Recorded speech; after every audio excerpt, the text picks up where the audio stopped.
Assalamualaikum warahmatullahi wabarakatuh.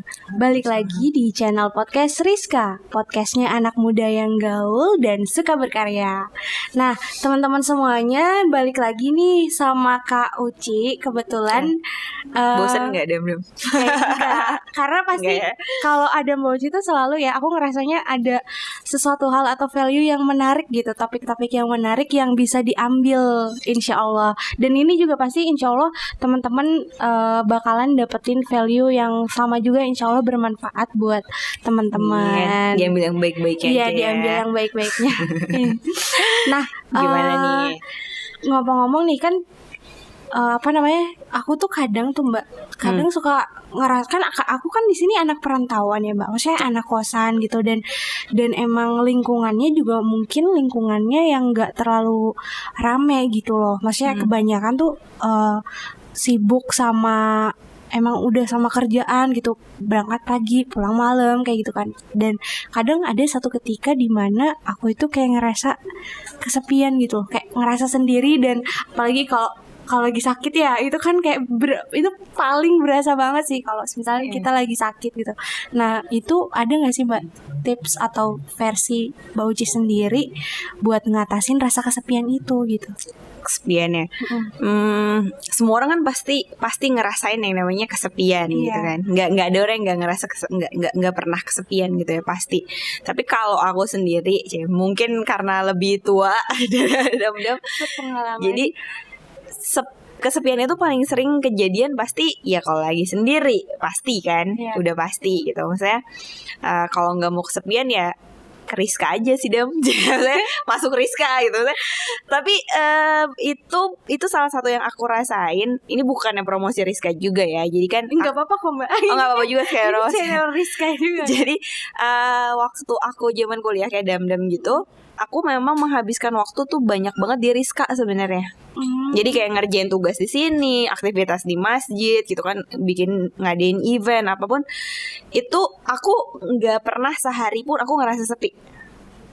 Oke. Kalau sekarang kamu nanya ke aku tipsnya gimana? Ya yang pertama kali bisa aku sampaikan adalah cari kegiatan mestinya.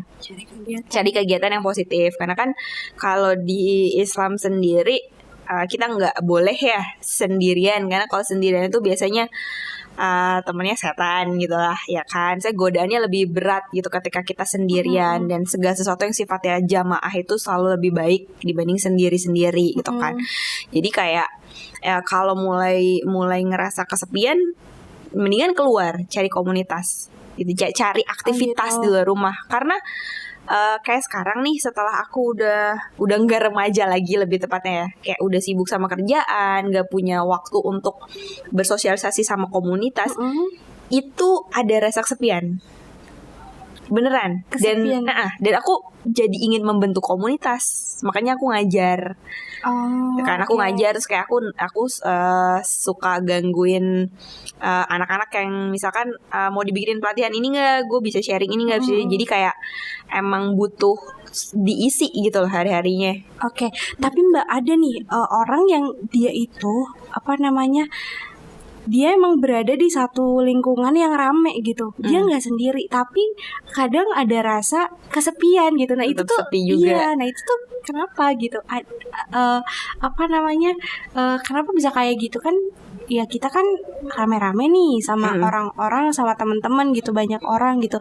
Nah, itu tuh kenapa gitu? Berarti dia overthinking atau overbaper? Iya, jadi kan kalau sekarang tuh yang lagi rame mindful ya, belajar mindful, belajar sadar sebenarnya. Jadi banyak yang bikin kita stres, atau salah satunya kayak udah di tempat yang rame sekalipun masih ngerasa kesepian. Itu kenapa sih sebenarnya? Ya karena badannya di situ, pikirannya di tempat yang lain. Oke, berarti emang ada yang salah sama diri kita sendiri. Maksudnya kayak gini, bedain kesepian sama memang lagi, kalau bahasanya di Islam tuh muhasabah, butuh waktu me time buat diri kita sendiri.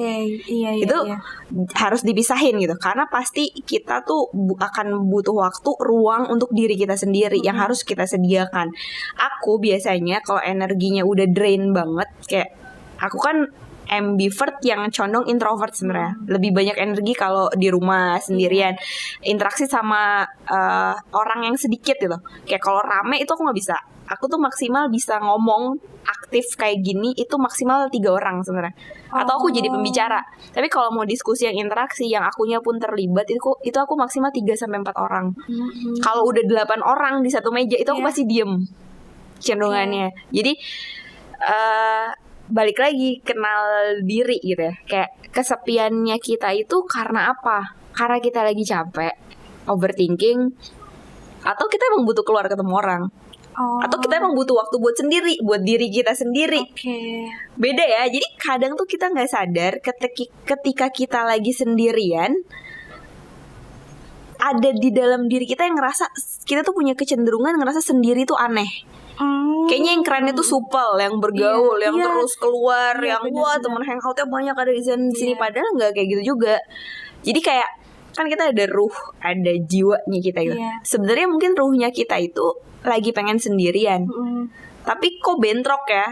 Jadi kok ngerasanya kesepian ya. Jadi kayak lebih ngenalin aja kalau memang diri lo lagi pengen ketemu orang, ada kebutuhan yang kayaknya kosong ya. Kayak selama social distancing kemarin, jujur waktu sebulan awal itu aku desperate banget, stres. Yang stresnya karena gak ketemu orang. Oke. Emang berarti emang kadang even itu introvertnya seseorang itu pun butuh yang namanya interaksi sama orang lain. Terbukti waktu kemarin WFH itu aku stres. Dan stresnya itu, jadi aku kalau stres tuh gatel badan, nggak tahu kenapa gatel. Jadi kayak gatal gitu kan, susah tidur gitu. Ternyata kebutuhan sosialisasinya itu nggak terpenuhi sama sekali karena bener-bener di rumah, bener-bener 100% di rumah kan. Akhirnya teleponan sama orang, terus bikin podcast bareng Kun sama Cipa gitu. Nah itu terobati gitu. Berarti emang cara ngatasin kesendirian itu mungkin deteksi awalnya itu dengan cara yaitu tadi ngenalin sebab dari alasan kita ngerasa kesepian sendiri itu karena apa dulu kayak gitu. Baru kita nanti berarti cari solusinya.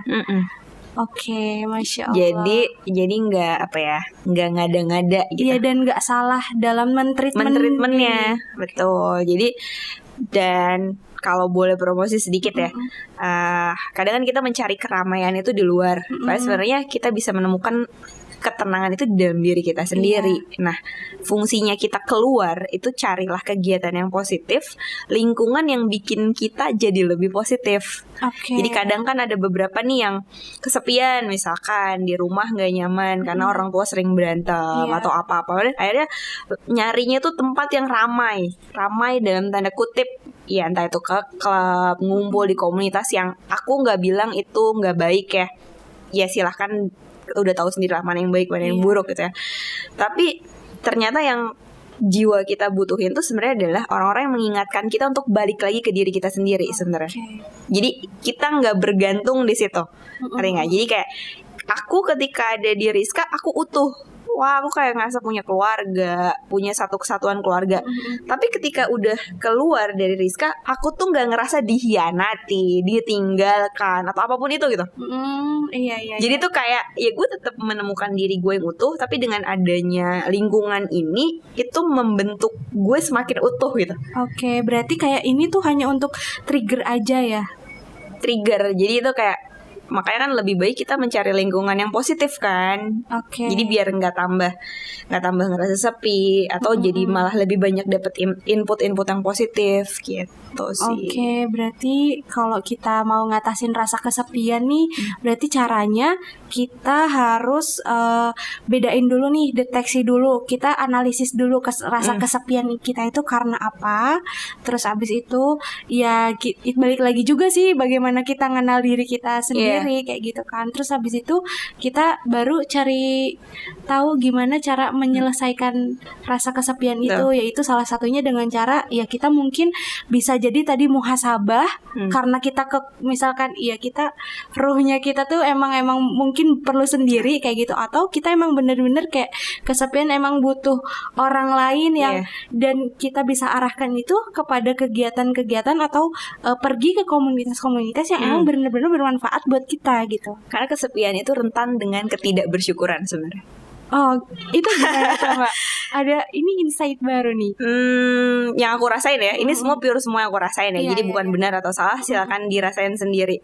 Coba deh rasain ketika kita ngerasa sepi.